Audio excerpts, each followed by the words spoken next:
You ever meet someone and think, wait, how are they that age? Not in a suspicious way, more like awe. There's this glow, this lightness, this aliveness. And it doesn't come from a cream, a serum, or a filter. It's something deeper, more earned than applied. Today, I want to explore the 7 hidden reasons, the ones beneath the surface, that you look younger than your age. And no, it's not about luck. It's about how you've lived. Not the nosy kind, not the I need to know your business kind. I'm talking about the deep heart level curiosity, the kind that looks at the world and asks, what else is possible instead of why bother? You see, life has a way of testing us. Disappointment, betrayal, burnout, those things can shape us. And for many people, they slowly chip away at wonder until all that's left is a hardened, skeptical lens. Cynicism starts to feel safer. Like a shield, you assume the worst so you can't be disappointed. You disengage so you won't be hurt. You stop being surprised so you won't feel foolish. But here's the thing, cynicism might protect you from pain, but it also steals your vitality. It dulls your spark. It ages you, not just in your face, but in your spirit. Curiosity, on the other hand, keeps you open. It keeps you soft in a world that tells you to toughen up. It lets you say, maybe there's something I don't know yet. Or maybe that person's not just being rude, maybe they're hurting. Curiosity is what makes you ask someone how they really are and wait for the answer. It's what drives you to learn new things, read new books, try new recipes, take a different route home just because it's Tuesday and why not? When you live with curiosity, your brain stays engaged, your heart stays pliable, and your energy, it stays fresh. Think about someone who's deeply curious. They lean in when they talk to you. Their eyes light up when they hear something new. They're still interested in people, in stories, in growth. That presence is magnetic, and it reads as youth, not because they're trying to look young, but because they're still awake to life. So yes, maybe you have some laugh lines. Maybe your hair's got a few more silvers. But your spirit, it's still wide open, still seeking, still stretching, still surprised by the goodness of a sunrise or the magic of a good question. And that curiosity, it's kept you young in all the ways that matter. Let's be honest, surface level relationships are everywhere and they're easy. A quick scroll, a heart emoji, a thinking of you text sent while doing 3 other things. It's not that they're bad, it's just that they don't feed you, not really. But you've chosen something different. You've made the courageous decision to show up for real connection, not just contact connection. You understand that the quality of your relationships isn't measured by the number of names in your phone, but by the few people who would drop everything if you said, I need you. Deep connection is a choice. It's a commitment. It says, I'm not just here for the highlight reel. I want the real stuff, the messy, the meaningful, the vulnerable. And here's what makes this so powerful. Connection literally changes you. Emotionally, neurologically, even physically. People who maintain strong, trusting relationships age more slowly. Their stress levels are lower, their immune system stronger, their smiles more genuine.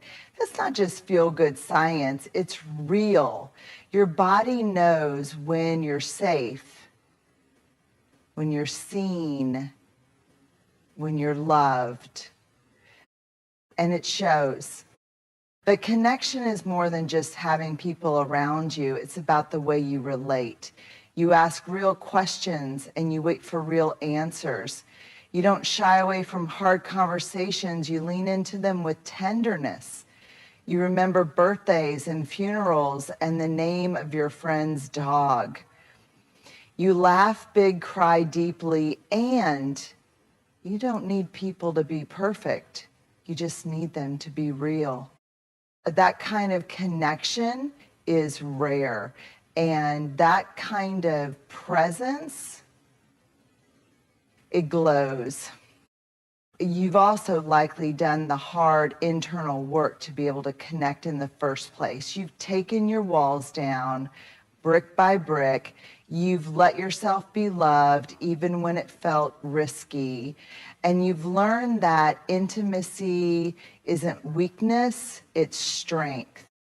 There's something almost luminous about a person who's deeply connected to others. Their energy is grounded. Their spirit is calm. They don't walk into a room trying to prove themselves. They walk in looking for others. That kind of love radiates, and that kind of radiance, you can't fake it. You can't bottle it. You become it. So yes, the world might tell you that youth is about skin and size and serums, but you know better.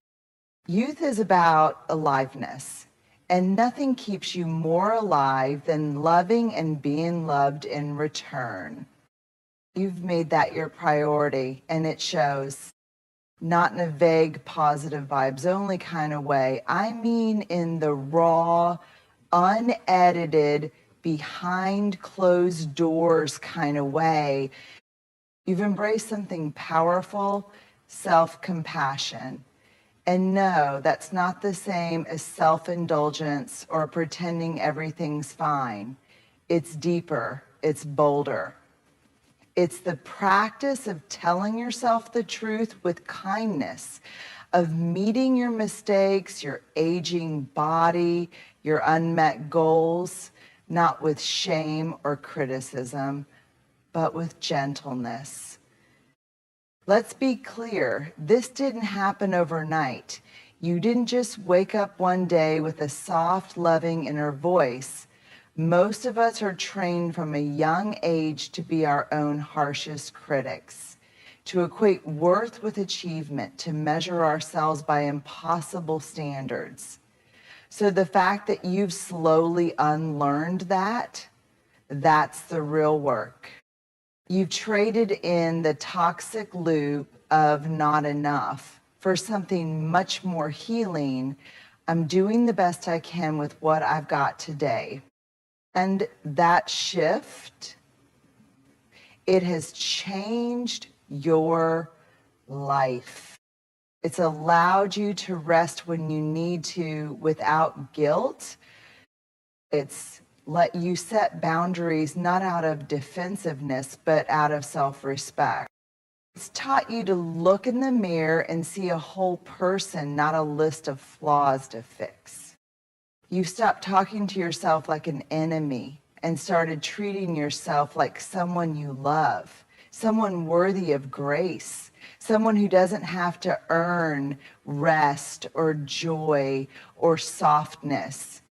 That kind of internal shift doesn't just affect your mood, it affects your entire being. Because the way we treat ourselves inside, it eventually shows up outside. Did you ever notice how someone looks when they're at peace with themselves?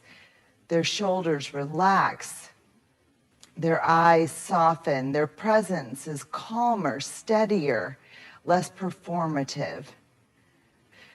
There's a glow there, a lightness. And that glow, that's what makes you look younger. Not your moisturizer, not your diet, not the filter on your latest post. It's the years you spent untangling your worth from your weight. The compassion you extended to yourself after the divorce, the layoff, the failure, the forgiveness you practiced for the parts of yourself you used to hide. Self-compassion isn't fluffy, it's fierce. It's the opposite of giving up. It's showing up for yourself every day with tenderness and truth. And let's be real, when you stop beating yourself up, everything softens. Your face, your body, your energy. You stop carrying invisible armor. You don't bristle at every imperfection. You don't hustle for love. You become a safe place for yourself first and then for others. So while the world may chase you through injections and procedures, you've taken a wiser path. You've chosen to age with kindness, to meet yourself with the same grace you offer everyone else, to wear your years not as shame, but as proof of love lived and lessons learned.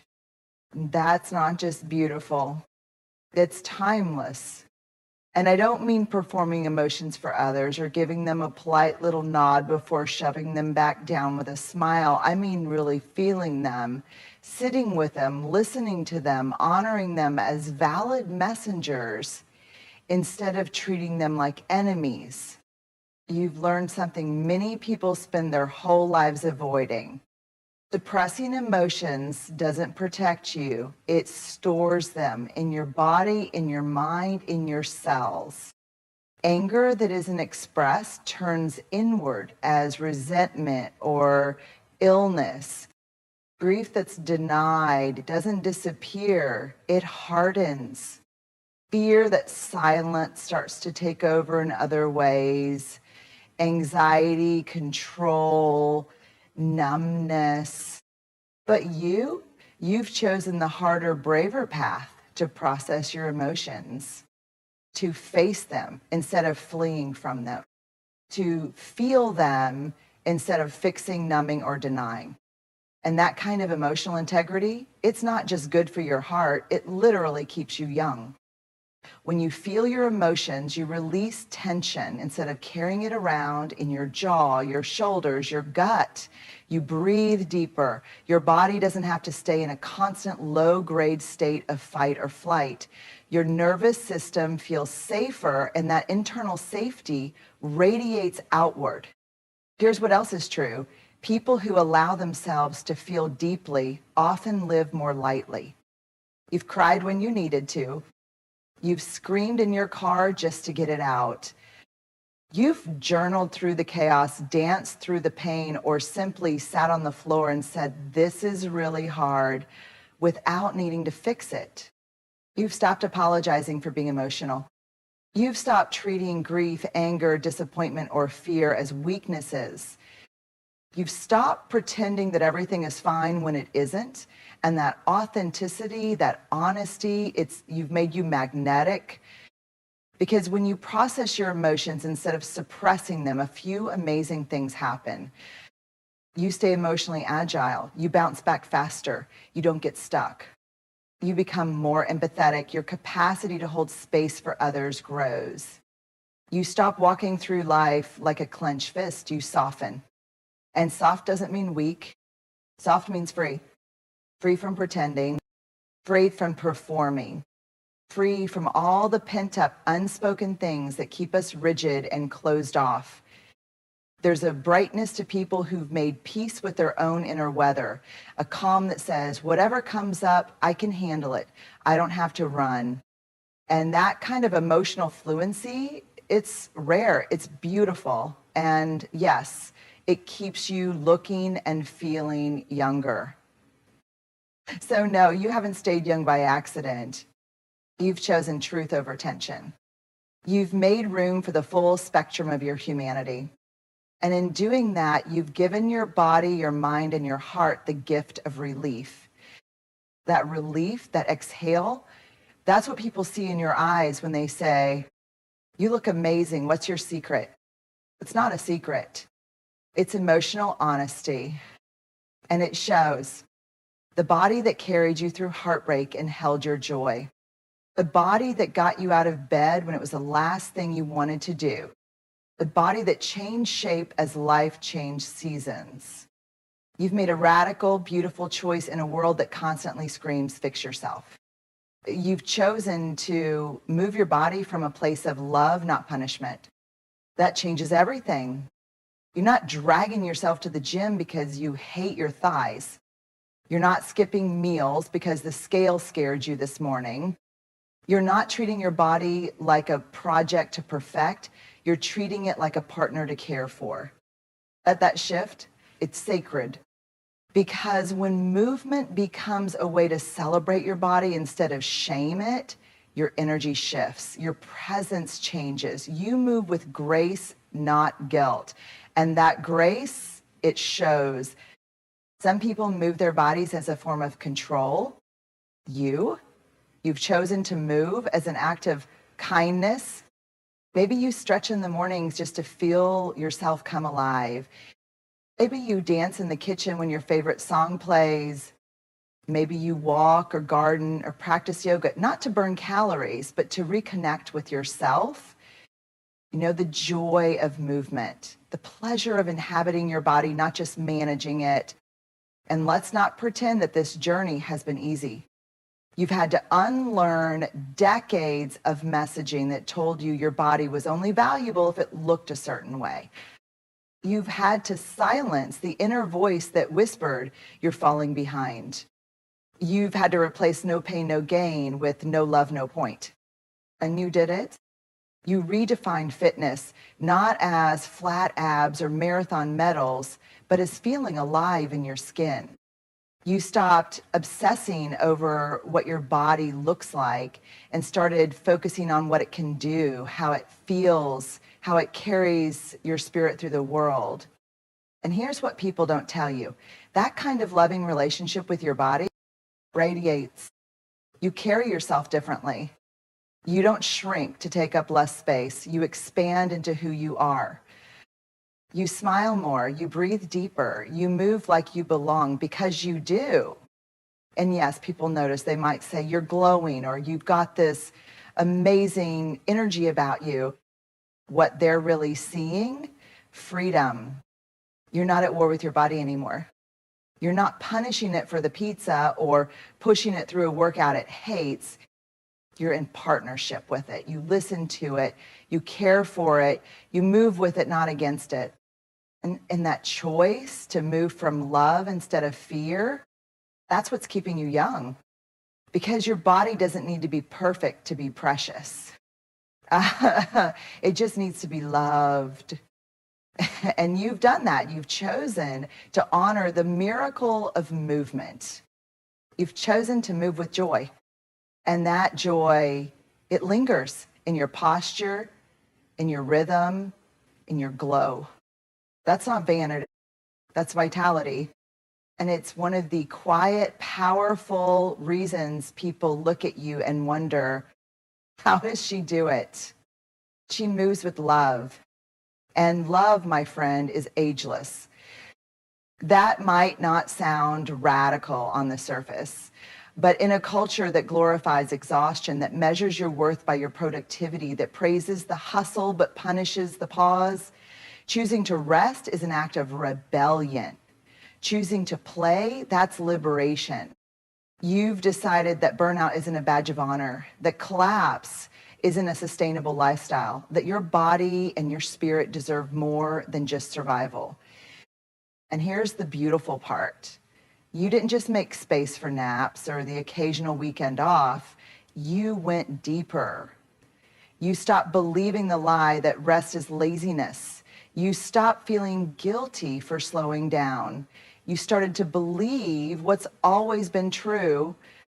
Rest is a form of wisdom and play is a form of healing.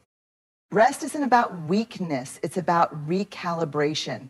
You rest because you know your energy is sacred, and when you burn it without boundaries, everything suffers. Your health, your mood, your creativity, your joy. So now you rest before you're completely depleted. You listen when your body says enough. You don't wait for a crash to justify a break. And as for play, you've reclaimed it. You've remembered that joy doesn't need a purpose, that laughing until your stomach hurts is medicine, that silliness is holy, that play isn't just for kids, it's for anyone who wants to stay alive. And you color outside the lines. You say yes to spontaneous adventures. You let yourself get excited about things that aren't useful or productive. You dance even when no one's watching, maybe especially when no one's watching. You've taken off the armor of being serious enough to be respected. You've realized that joy and credibility are not mutually exclusive. You can be wise and lighthearted, grounded and playful. In fact, the combination, it's magnetic. That's what makes people stop and wonder how you're aging in reverse. They think it's your skincare, but really, it's your soul. It's the twinkle in your eye that says, I still know how to have fun. It's the peace in your posture that says, I don't need to earn rest anymore. I'm allowed to be still. When you honor rest, your face softens. When you honor play, your spirit shines. There's a softness, a spark of vitality that can't be faked. It comes from honoring the rhythms of life instead